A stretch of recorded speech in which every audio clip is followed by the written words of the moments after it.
Praise the Lord friends.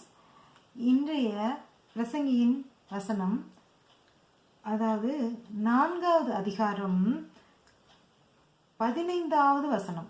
இதில் என்ன சொல்லியிருக்காரு அப்படின்னா, சூரியனுக்கு கீழே ஜீவனுள்ளோர் யாவரும் ராஜாவின் பட்டத்திற்கு வரப்போகிற பிள்ளையின் பட்சத்தில் சார்ந்திருப்பதை கண்டேன்.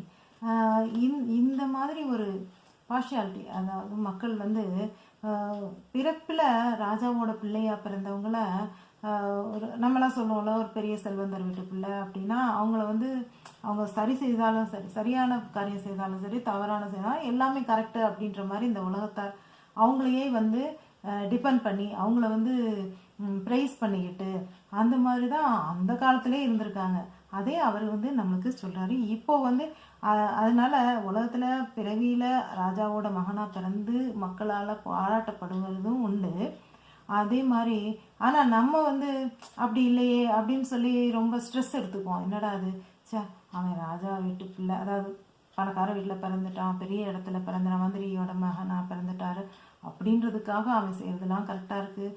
ஆனால் நமக்கு அப்படி இல்லையே அப்படின்னு சொல்லி இந்த உலகத்து மனுஷங்க தான் அந்த மாதிரி பிறப்பால் உயர்ந்தவங்க, பணக்காரங்க அப்படின்னு சொல்லி பார்ஷியாலிட்டி பார்ப்பாங்க. ஆனால் ஜீவனுள்ள தேவனாகிய நம்மளுடைய தேவன் யாரையும் விட்டு கொடுக்க போகிறதில்லை. நம்மளுடைய காரியத்தை, நம்மளுடைய கடமையை நாம் சரியாக செய்தால் நிச்சயமாக நமக்கு நிச்சயமாக உயர்வு உண்டு. கடவுள் எல்லாவற்றையும் பார்த்து கொண்டிருக்கிறார். அதனால் எதுக்கும் கவலைப்படாதீங்க, ஸ்ட்ரெஸ் எடுத்துக்காதீங்க. மீண்டும் நாளை ஒரு இனிமையான வசனத்தோடு உங்களை சந்திக்கிறேன். அதுவரை கர்த்தரின் அன்பு உங்களோடு.